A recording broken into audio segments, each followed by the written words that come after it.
우리 제자교회 중고등부 학생 여러분 반가워요. 반갑습니다. 우리 3집째 우리 줌으로 예배를 드립니다.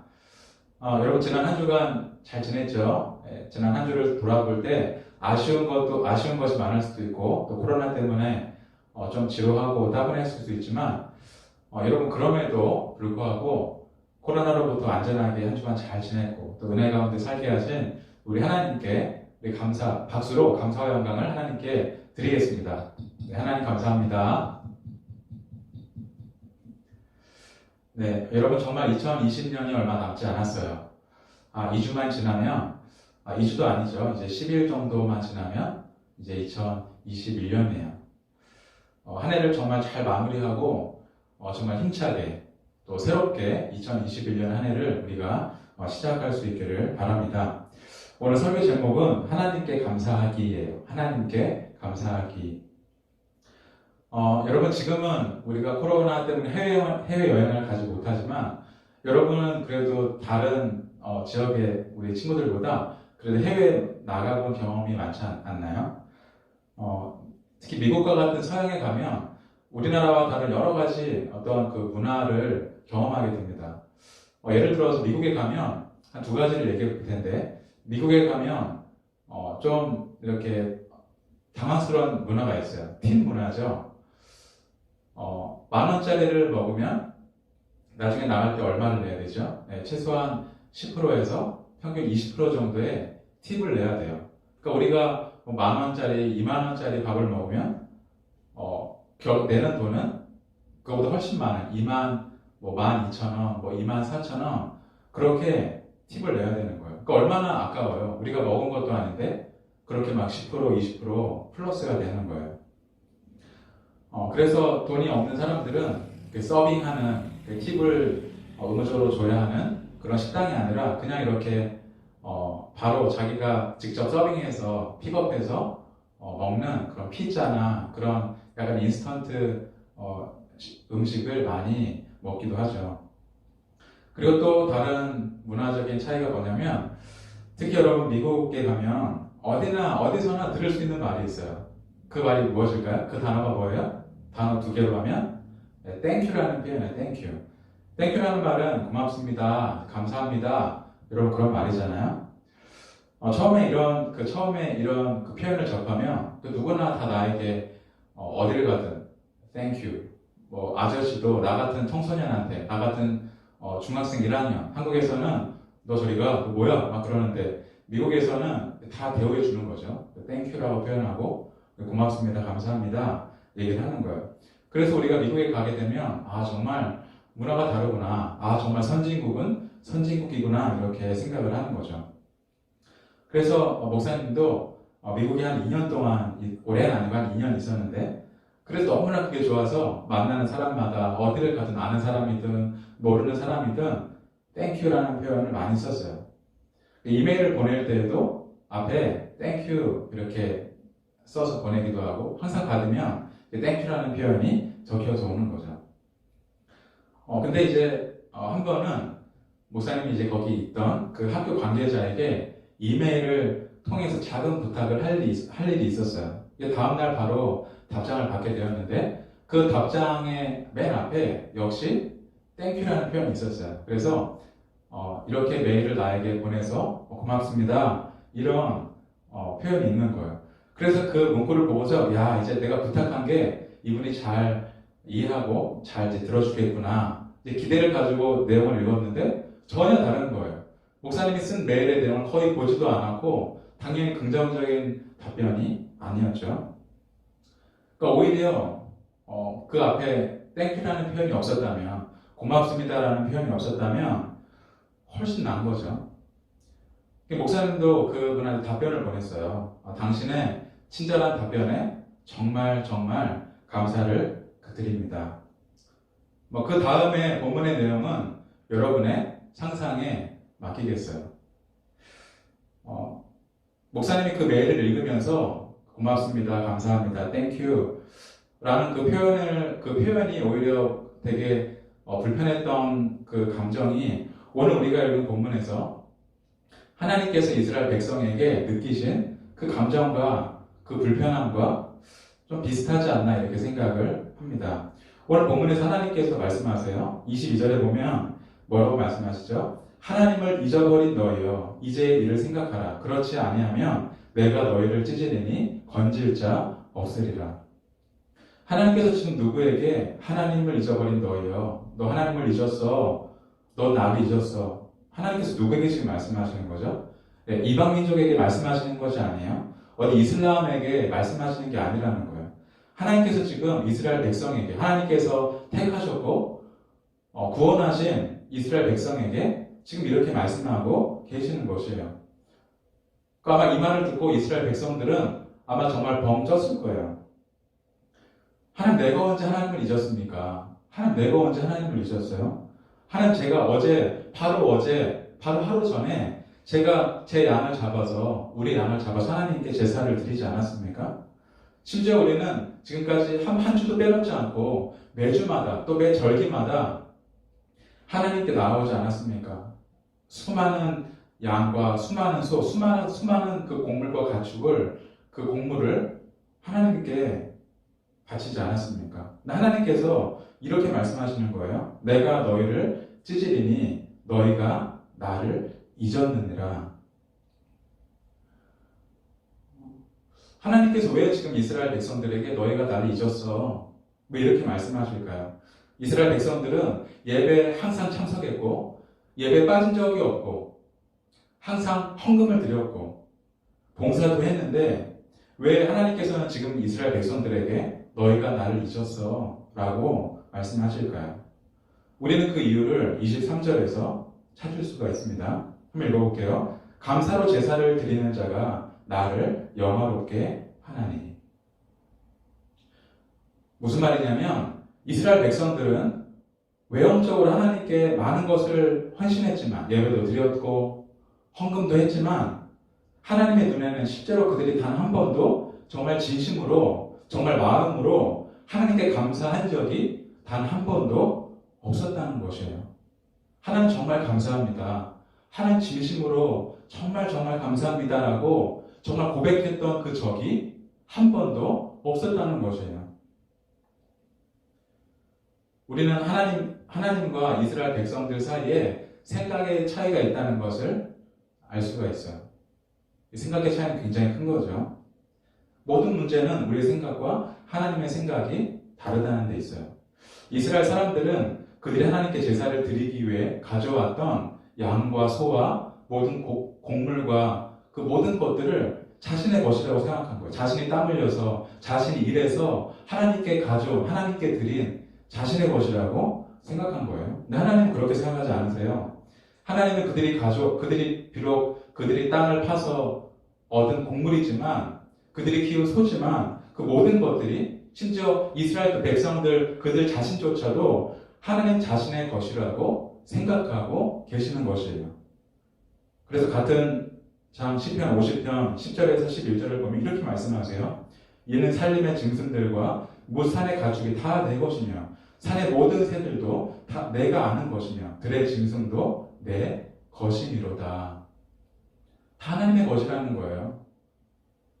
12절에도 보면 뭐라고 나오죠? 세계와 거기 충만한 것이 그 모든 것이 나의 소유다. 내 것이다. 라고 하나님께서 말씀하시는 것입니다. 두 번째 생각의 차이는 뭐냐면 이스라엘 백성들은 그들이 하나님께 드리는 그 제사가 그 예배가 하나님을 위한 자신들의 봉사라고 생각했다는 거예요. 무슨 말이냐면 하나님께 한번 예배 드려주지, 하나님께 한번 제사 드려주지, 내 것을 조금 떼어서 하나님께 내가 마치 접선하는 것처럼 하나님께 내가 갖다 드리지 라고 생각했다는 거예요. 하지만 반대로 하나님은 그 모든 제사는 하나님께서 이스라엘 백성들을 사랑하시기 때문에 그들에게 은혜로 베푸신 그 은혜의 수단이었다는 거예요. 여러분 예배가 무엇이죠? 무엇보다 그 구약시대 제사가 무엇이죠? 하나님 그 제사를 통해서 그들의 모든 죄를 용서하셨잖아요. 죄는 그들이 범했지만 하나님은 그들을 찢는 대신에 그들이 가져온 아무런 죄에 대해서 알지도 못하고 죄를 짓지도 않은 그 동물을 아주 잔인하게 죽이시는 거죠. 그들을 대신해서 그 짐승을 죽이는 것이기 때문에, 그들을 용서해 주시는 것이기 때문에 이것은 전적으로 하나님의 은혜인 것이에요. 하지만 그럼에도 이스라엘 백성들은 하나님께 전혀 감사하는 마음이 없고 오히려 하나님께 무엇을 갖다 드리고 하나님께 제사하고 예배하는 것을 자신들의 공로로 여긴 거예요.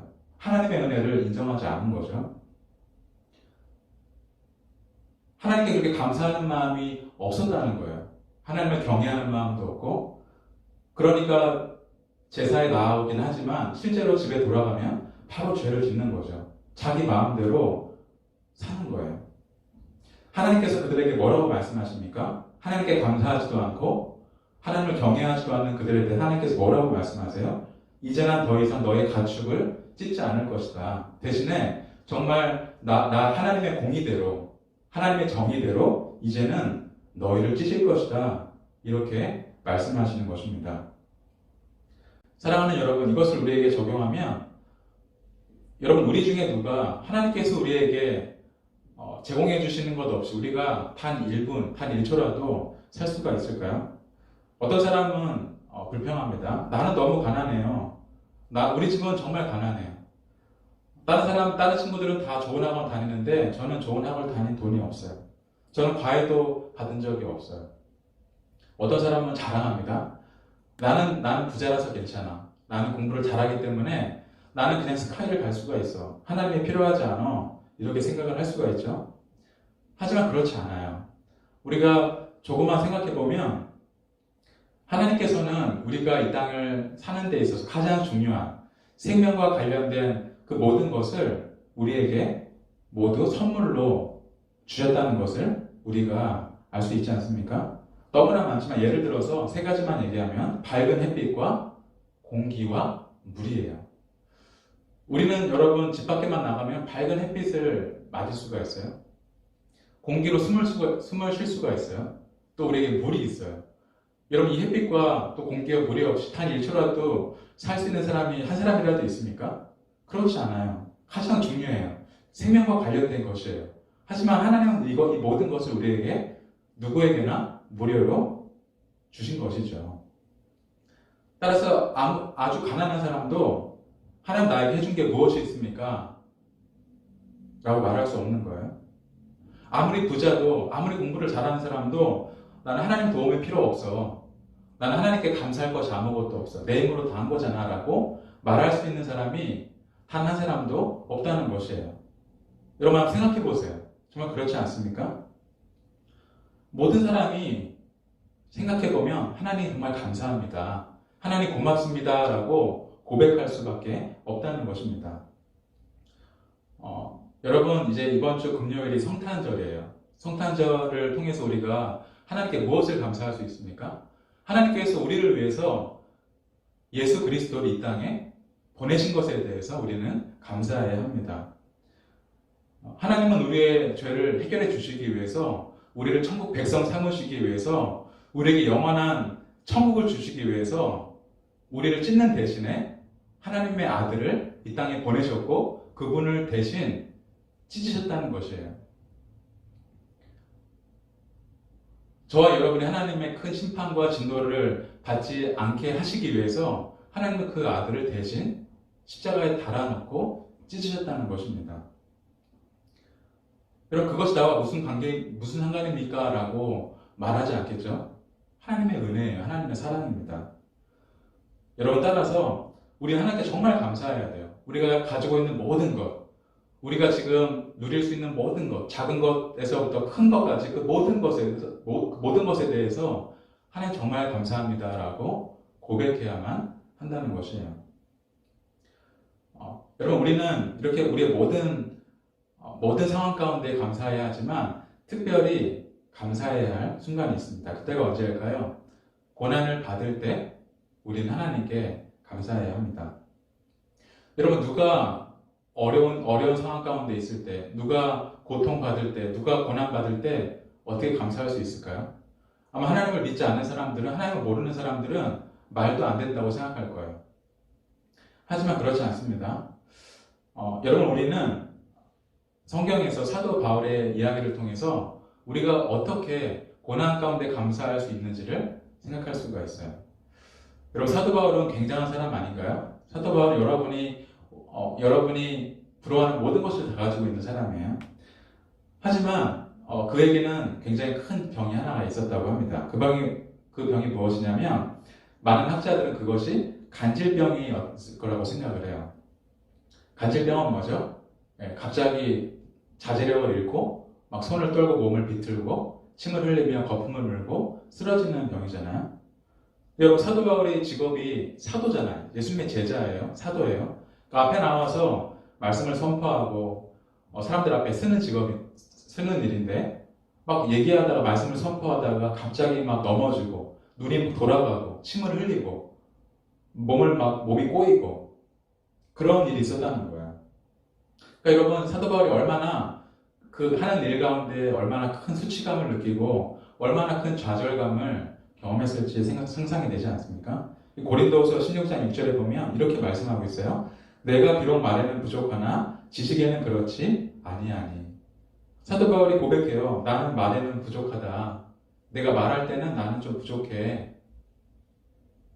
그러니까 사도 바울이 그 질병으로 인해서 얼마나 고통을 받고 사람들로부터 그 수치를 당했는지를 우리가 알 수 있는 것입니다. 여러분, 당연히 사도 바울이 하나님을 믿는 사람이니까 그 질병에 대해서 하나님께 고쳐달라고 기도하지 않았겠어요? 고린도후서 12장 8절에 보면 이것이 내게서 떠나가게 하기 위하여 내가 3번 주께 간구하였더니 라고 기도하고 있어요. 그러니까 말이 3번이지만 끊임없이 하나님께 기도했다는 것이죠. 근데 여러분, 하나님께서 또 예수님께서 답변을 주셨는데 사도 바울이 기대한 것과는 전혀 다른 답변이었어요. 9절을 보면 뭐라고 말씀하고 있냐면 나에게 이르시기를 내 은혜가 너에게 족하도다. 무슨 말입니까? 내 은혜가, 하나님의 은혜가 너에게 부족하지 않단다 라는 음성이 사도 바울이 들은 거예요. 사도 바울이 네, 알겠습니다 그랬을까요? 아니죠. 이해가 안 되는 거예요. 나는 너무나 힘든데, 나는 너무나 괴로운데 사도 바울이 다시 울며 불며 다시 하나님께 간곡하게 부탁하는 것입니다. 아닙니다. 하나님, 주님, 제 기도에 제발 응답해 주세요. 정말 응답해 주셔야 합니다. 제가 얼마나 힘든 줄 아십니까? 제가 하나님의 일을 하는 데 있어서 제가 제 자신을 위한 것도 아니고 성공을 위한 것도 아니고 돈을 위한 것도 아닌데 하나님, 이건 들어주셔야 되는 것 아닙니까? 다시 한번 하나님께서 사도 바울에게 응답하시는 거예요. 뭐라고 응답하시죠? 사도 바울아, 내 은혜가 너에게 족하도다. 내 은혜가 지금 너에게 충분하다는 것을, 일도 부족하지 않다는 것을 너는 알아야 한단다. 이 음성이 하나님으로부터 사도 바울에게 주어진 거예요. 여러분이 사도 바울이라면 이 하나님의 이 답변을 감사함으로, 하나님 감사함으로 받겠습니다. 그렇게 할 수 있습니까? 우리에게 많은 기도 제목이 있지 않습니까? 특히 어려운 기도 제목을 가지고 있는 사람들도 있어요. 하나님, 지금 저의 가정이 경제적으로 너무나 어렵습니다. 이 코로나 때문에 저희 아버지도 직업을 잃어버렸고 사업이 무너져서 생계를 어떻게 이어가야 할지를 알지 못하겠어요. 하나님, 제발 도와주세요. 너무나 급합니다. 주님, 제발 도와주세요. 저희 가족에게, 저는 가족밖에 없는데, 저는 가족이 제일 소중한데 저희 부모님이 큰 질병이 찾아왔고 시한부 선고를 받았어요. 6개월밖에 살지 못한대요. 저 어떡합니까? 전 아직도 어린데 하나님, 너무나 무섭고 두렵습니다. 하나님이 저희 아버지, 저희 어머니를, 제 가족을 치료해 주세요 라고 막 기도하지 않겠습니까? 여러분, 우리 고3들은 수능을 봤는데 여러분 다 잘 봤겠지만 혹시 여러분 중에 생각보다 너무나 보지 못했고 지금까지 모의고사 본 것보다도 가장 보지 못한 그 점수가 나왔다면 하나님께 기도하지 않을까? 하나님, 제발 도와주세요. 하나님, 정말 열심히 했는데 이게 뭡니까? 왜 나만 이럽니까? 하나님, 제가 진로를 정하는 데 있어서 저를 인도해 주세요. 저를 도와주세요. 제가 원하는 대학 갈 수 있게 도와주세요. 라고 하지 않겠습니까? 하나님께서 우리가 기도할 때 가끔은 우리에게 긍정적으로 대답해 주세요. 그래, 내가 이번에 너의 기도를 들어주마. 응답할게. 정말 우리가 기도한 대로 하나님께서 들어주실 때가 있습니다. 아멘이죠. 근데 여러분, 우리도 알다시피, 목사님만 아는 게 아니라 여러분도 알다시피, 하나님께서 또 예수님께서 늘 그렇게 우리에게 긍정적인 대답을 주시지 않는다는 거예요. 사실 더 많은 경우에 그렇지 않아요. 근데 우리는 그럴 때 어떤 마음이 들죠? 서운하고, 어떨 때는 열받고, 화가 나죠. 하나님 왜 내 기도는 들어주지 않습니까? 내 옆에 있는 친구의 기도는 들어주시는데 하나님 왜 내 기도는 그렇게 듣지 않으십니까? 혹은 좀 속되게 말해서 왜 내 기도는 씹으십니까? 라고 말할 수 있잖아요. 막 화를 내고 성경을 집어 던지기도 하고 욕하기도 하고 여러분 그럴 때가 없습니까? 어른도 그래요. 여러분, 어른도. 목사님도 그래요. 사실. 그럴 때가 있어요. 근데 여러분 우리의 기도가 우리의 원하는 대로 기도가 응답되지 않을 때 우리가 열받고 서운하고 마음이 닫혀 있지만 하나님께서 우리에게 그때 말씀하시는 음성이 있다는 거예요. 그 음성이 뭡니까?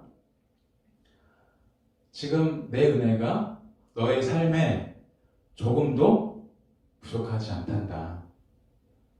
내 삶의 은혜가 너에게 지금 충분하고 완전하단다. 라고 말씀하신다는 것입니다. 여러분 다 경험했을 테지만 어렸을 때 엄마 아빠 손을 잡고 마켓에 가지 않습니까? 그럼 보는 것마다 다 먹고 싶어요. 엄마 저거 사줘, 저거 사줘. 분명히 엄마 아빠 지갑에 배춧잎이 들어있는 걸 아는데 엄마 아빠가 돈이 없다고 사주지 않아. 그럼 막 짜증나고 열받고 막 울고 사주지 않아요. 근데 여러분 지금은 이해하잖아요. 지금은 이해 못하는 친구 없잖아요. 그거 다 사주면 내가 지금 이렇게 건강하게 지낼 수 없는 거 아닙니까? 물론 혹은 지금도 이해하지 못하는 그런 일이 있을 수 있어요. 엄마가 왜 그때 내 부탁을 들어주지 않았을까? 왜 아빠가 내 그때 부탁을 거절했을까? 아마 우리가 어른이 돼도 알 수 없을지 몰라요. 하지만 이유가 있는 거죠. 이유가 있는 거예요. 사도 바울은 하나님께 이렇게 막 간구한 이후에 하나님의 응답을 여러 번 듣고 나서 드디어 깨닫게 되었어요. 무엇을 깨닫게 되었냐면 내 능력이 약한 데서 온전하여 지니라. 그걸 깨닫고 나서 이제 정말 그 간질로 인하여 오히려 감사하기로 결단한 거예요. 9절에 보니까 그러므로 도리어 크게 기뻐함은 나의 여러 약한 것들에 대하여 자랑하리니 이는 그리스도의 능력이 내게 머물게 하려 함이라. 10절에 이렇게 고백합니다. 내가 약한 그때 강함이라. 여러분 사도 바울은 이 간질 때문에 하나님이 기뻐하시는 삶을 끝까지 살 수 있었어요. 사도 바울은 능력도 많았고 엘리트였고 또 하늘에서 주시는 영적인 놀라운 은혜들을 경험했어요. 이 간질이 없었다면 아마 사도 바울은 사울 왕처럼 교만했을 것 같아요. 근데 간질 때문에 사도 바울은 늘 예수님의 손에 붙들려서 예수님의 뒤를 따라가는 예수님과 같이 겸손하고 섬기고 다른 사람을 불쌍히 여기는 사람으로 끝까지 살아갈 수 있었던 거예요. 그러니까 이 간질은 저주가 아니라 축복인 거죠. 엄청난 축복인 거죠. 사랑하는 여러분, 하나님의 이 음성을 들을 수 있기를 원합니다. 너무 막 마음이 힘들어 할 때 잠잠하게 기도해 보세요. 하나님께서 말씀하십니다. 내 은혜가 너에게 부족하지 않단다. 지금 부족해 보이지만 실제로 그렇지 않아.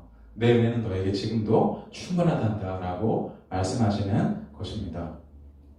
마태복음 6장 8절에 이렇게 말씀하세요. 구하기 전에 너에게 있어야 할 것을 하나님 너의 아버지께서 아시느니라.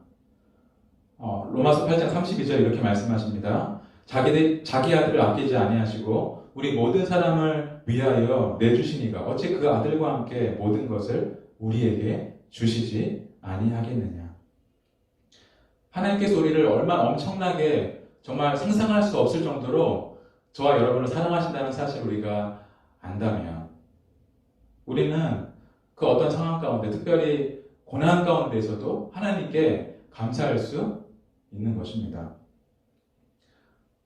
사랑하는 여러분, 모든 상황 가운데, 그 어떤 상황 가운데, 내가 지금 원하지 않는 상황, 내가 힘든 상황 가운데에도 하나님께 감사할 수 있는 저와 여러분이 되기를 바랍니다.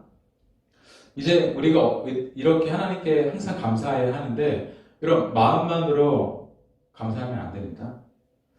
감사는 표현하는 것이에요. 감사는 드러내야 되는 것입니다. 감사는 선포해야 되는 것이에요. 이런 표현되지 않는 감사는 감사가 아닙니다. 그건 죽은 감사라 그래요. 표현되지 않는 감사는 죽은 감사입니다. 여러분 모두 다 부모님에게 감사한 마음이 있어요. 맞죠? 예, 그래서 부모님이 여러분에게 풍성하게 무엇을 해주지 않더라도 여러분 감사한 마음이 있습니다. 심지어 부모님이 안타깝게도 별거에 계신 분이 있을지라도 부모님에게 여전히 감사하는 마음이 있어요. 근데 중요한 것은 여러분이 부모님에게 감사하다는 감사한 마음을 가지고 있다는 것을 알 수 있냐는 거예요. 그렇지 않지 않습니까? 왜죠? 여러분이 감사한 마음을 가지고 있지만 실제로 여러분이 부모님에게 하는 그 표현은 어떤 표현이에요? 말투는 어떤 투예요? 늘 짜증 아니에요. 짜증, 원망, 불평, 또 묵묵무답, 문을 쾅 닫고 방에 들어가고 그런 거 아닙니까?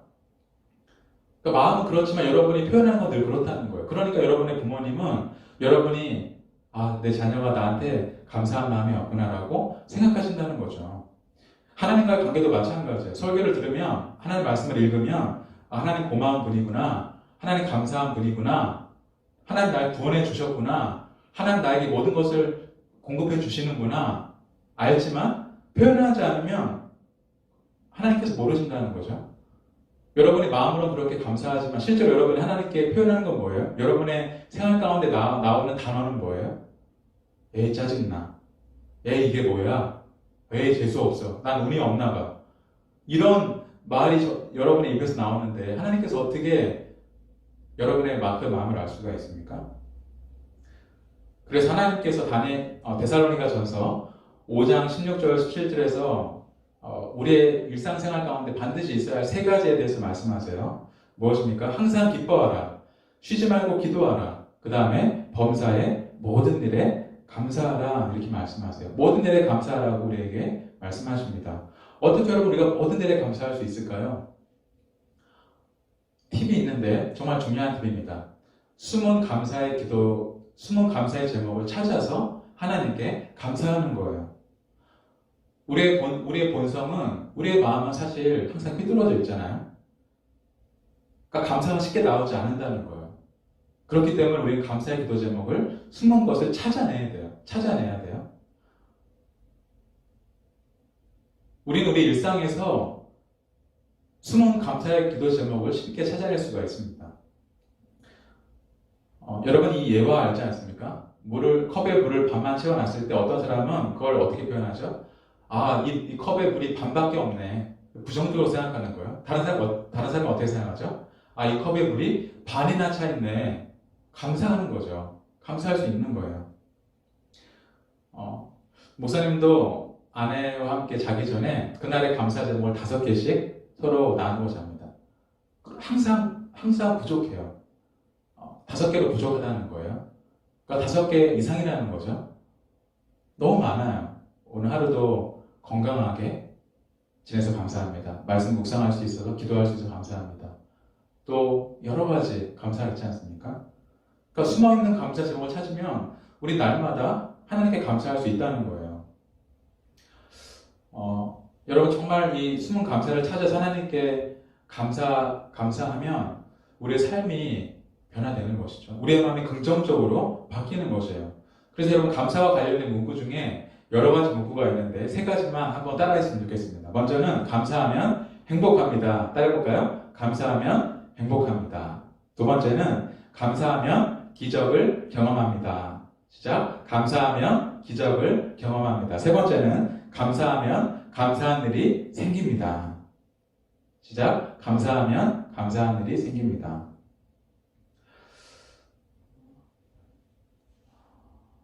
사랑하는 여러분, 정말 모든 일에 있어서 모든 일에 범사에 감사할 수 있는 저 여러분이 되기를 원합니다. 여러분 그래서 이번 주까지 3주간 우리의 매일의 일상이 있어야 할 3가지를 여러분에게 얘기했어요. 첫 번째는 뭐죠? 하나님 말씀 묵상하는 겁니다. 두 번째는 뭐죠? 하나님께 기도하는 거예요. 세 번째는 뭘까요? 예, 하나님께 감사하는 거예요. 여러분 2021년도 한 해를 결단할 때 이 작은 3가지 습관을 내 매일의 삶에 두기로 결단하는 여러분이 되기를 바라요. 정말 이 3가지가 매일의 내 삶에 있다면 정말 새로운 한 해, 새로운 인생, 하나님 앞에서 새로운 피조물로 변화받는 놀라운 은혜가 저 여러분에게 있을 줄을 믿습니다. 그뿐 아니라 우리 중고등부 공동체가 정말 하나님이 더 기뻐하시고 하나님이 더 기름 부으시는 귀한 공동체가 될 줄 믿습니다. 오늘 말씀처럼 늘 하나님께 모든 일에 감사할 수 있는, 무엇보다 고난 가운데 어려운 상황 가운데 감사할 수 있는, 또 그것을 표현하는 숨은 감사를 찾아서 날마다 5가지 하나님께 감사하는 저와 여러분이 되기를 주님의 이름으로 축복합니다. 아멘. 우리 함께 기도하겠습니다. 이 시간에 기도할 때 하나님 아버지 감사합니다. 오늘 말씀을 통해서 하나님 제가 이제 제 말의 언어를 바꾸기 원합니다. 하나님 정말 하나님께 감사하기 원하고 하나님께 감사로 제사 드리기 원하고 하나님을 영화롭게 하는 제 인생이 되기를 원합니다. 숨은 감사 기도를 찾아내고 제 삶이 어렵고 힘들지라도 주께서 나에게 말씀하시는 내 은혜가 너에게 부족하지 않다. 내 은혜가 너에게 지금 충분하다. 이 하나님의 음성을 들을 수 있도록 하나님 제 마음을 열어주시고 주님 나에게 찾아와 주옵소서. 우리 감사하기로 결단하면서 함께 기도하겠습니다. 하나님 아버지 감사합니다. 하나님 주께서 우리의 말씀하신 음성을 듣게 하여 주옵소서.